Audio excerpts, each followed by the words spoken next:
Kali ini saya membagikan pengalaman misteri saya waktu mendaki gunung, serta bermaksud memberi peringatan kepada teman-teman pendaki supaya lebih berhati-hati dalam mendaki gunung, terutama jika kondisi tidak fit dan tidak suci.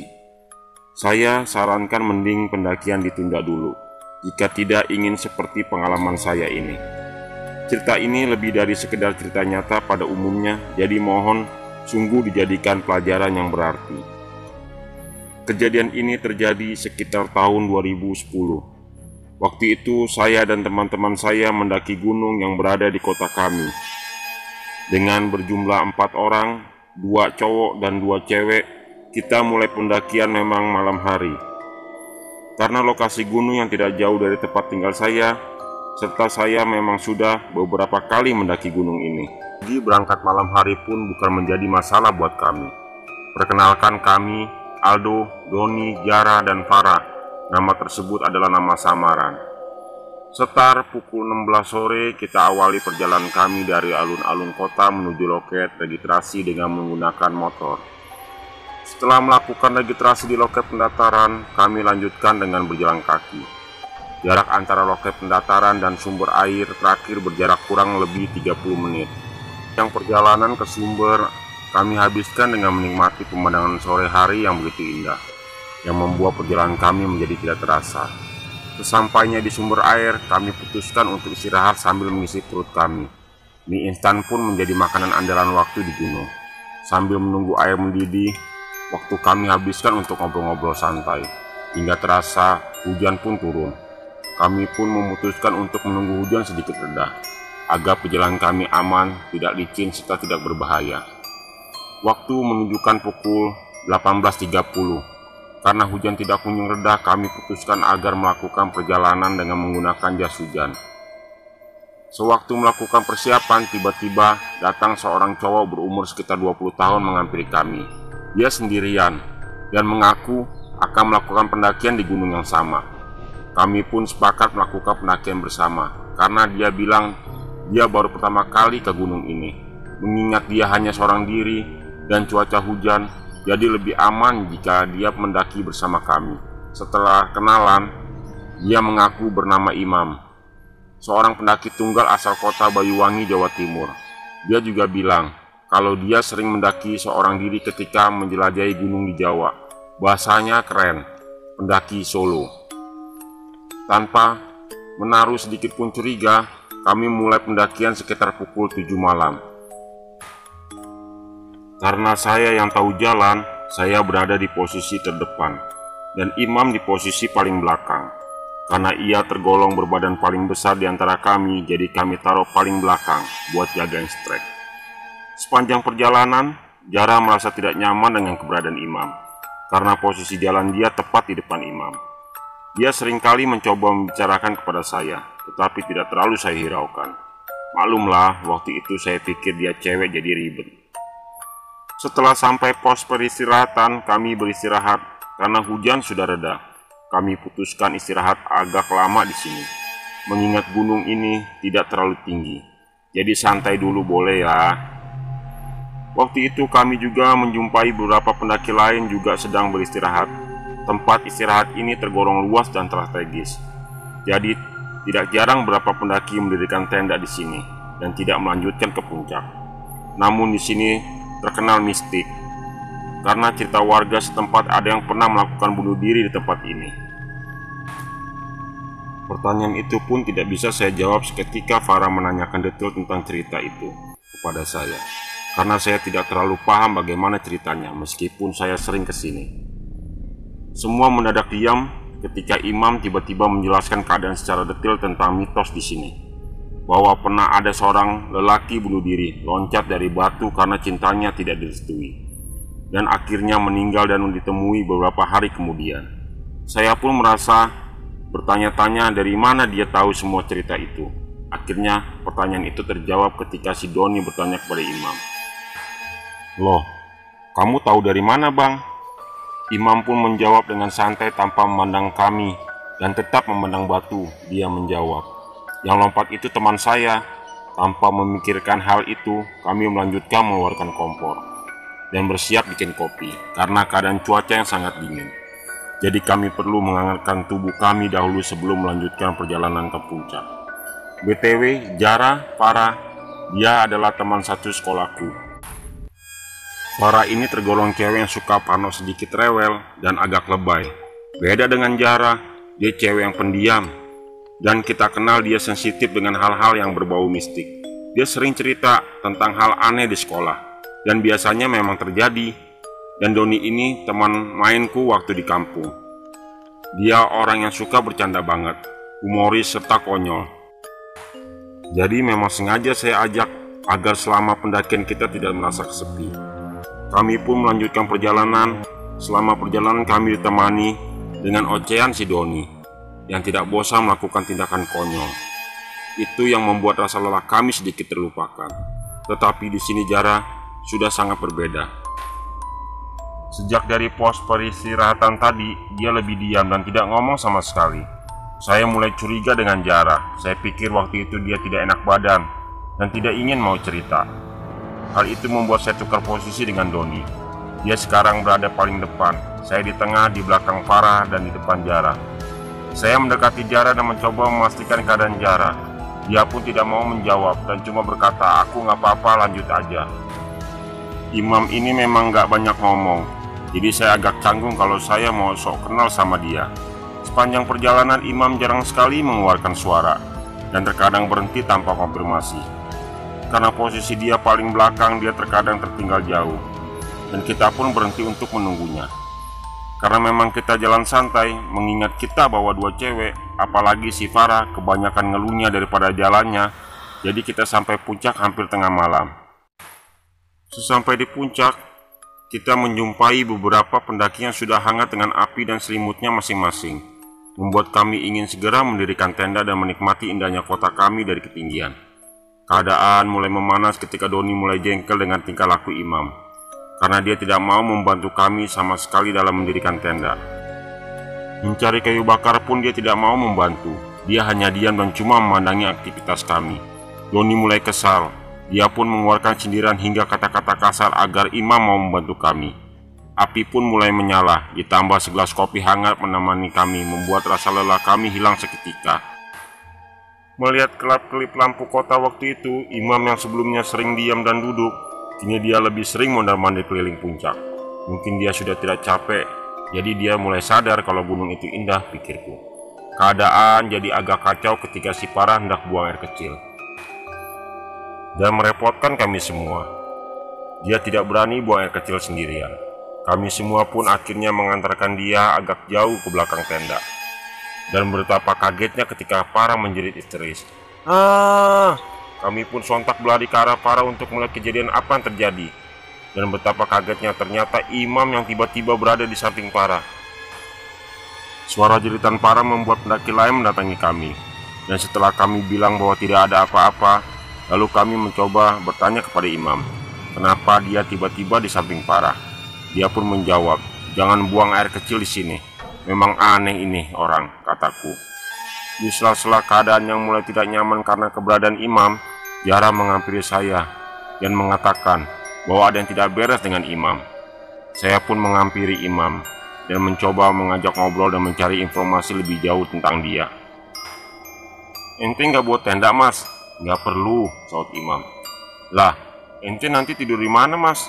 Imam tidak menjawab sepatah kata pun. Akhirnya aku tinggalkan dia sendiri. Karena dia juga kurang enak kalau diajak ngobrol. Aku jadi malas juga.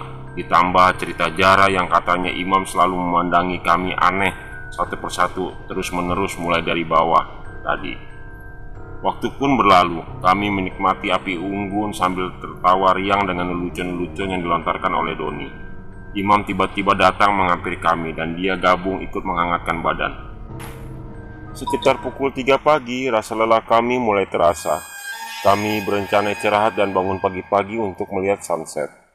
Ketika kami hendak masuk tenda, saya coba menawarkan ulang tawaran kami agar dia, Imam, istirahat di tenda.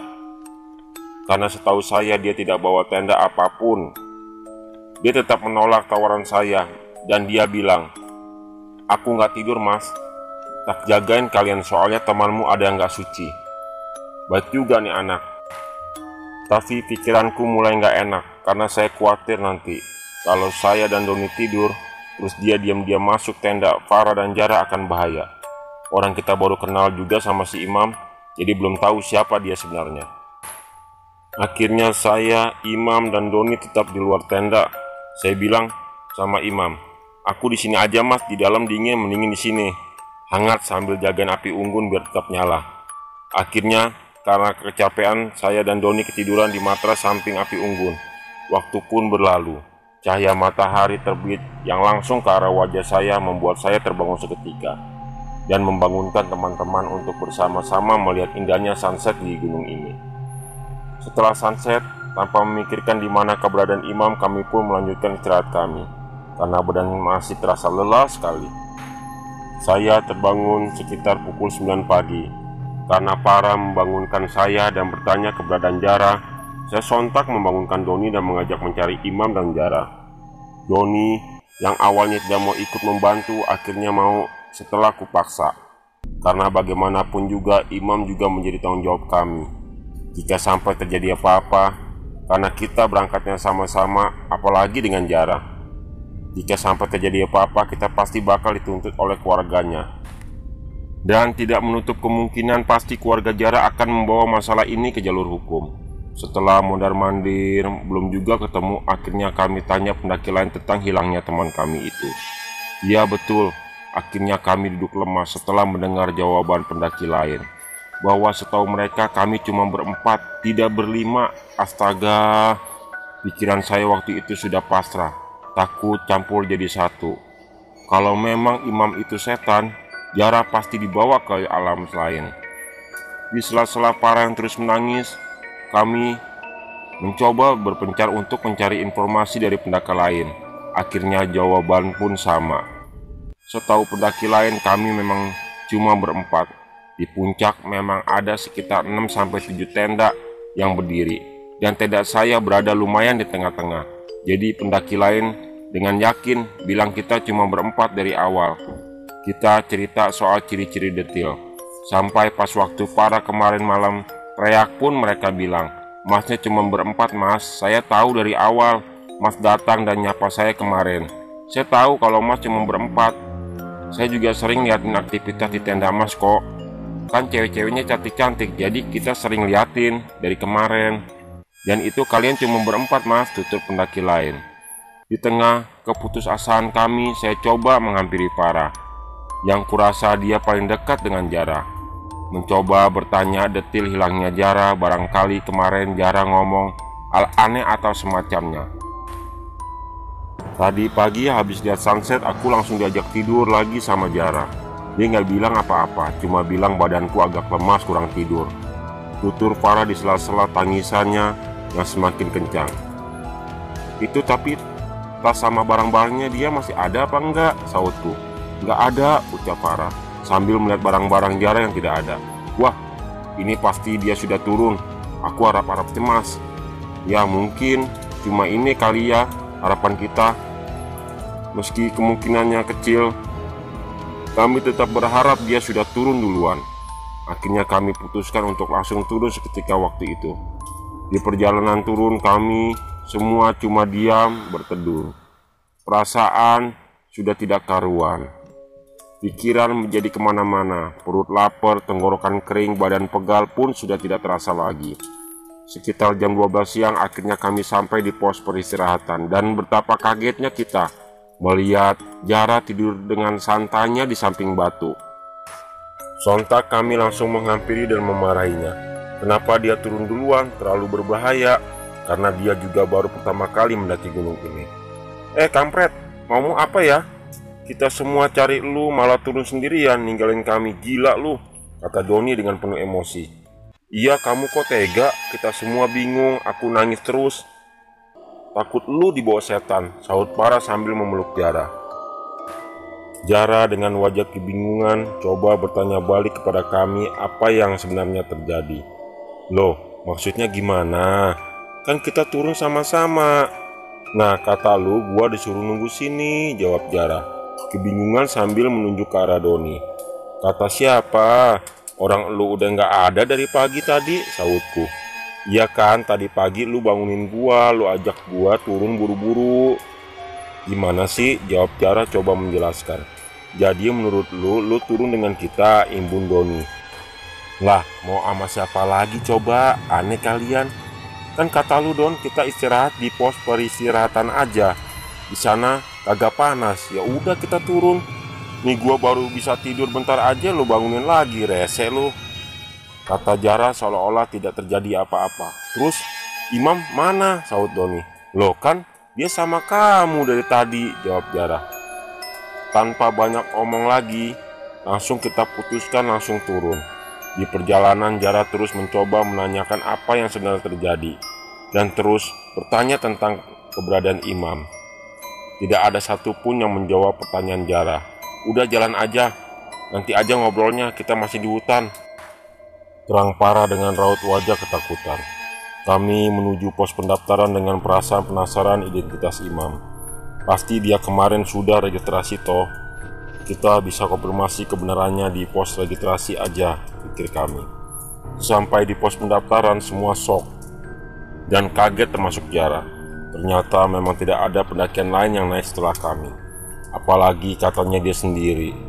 Tentu tidak kami izinkan mas, tutur petugas loket. Kami pun duduk lemas di pos pendaftaran sambil mengingat momen bersama Imam. Kami baru sadar setelah mengingat cerita di pos peristirahatan.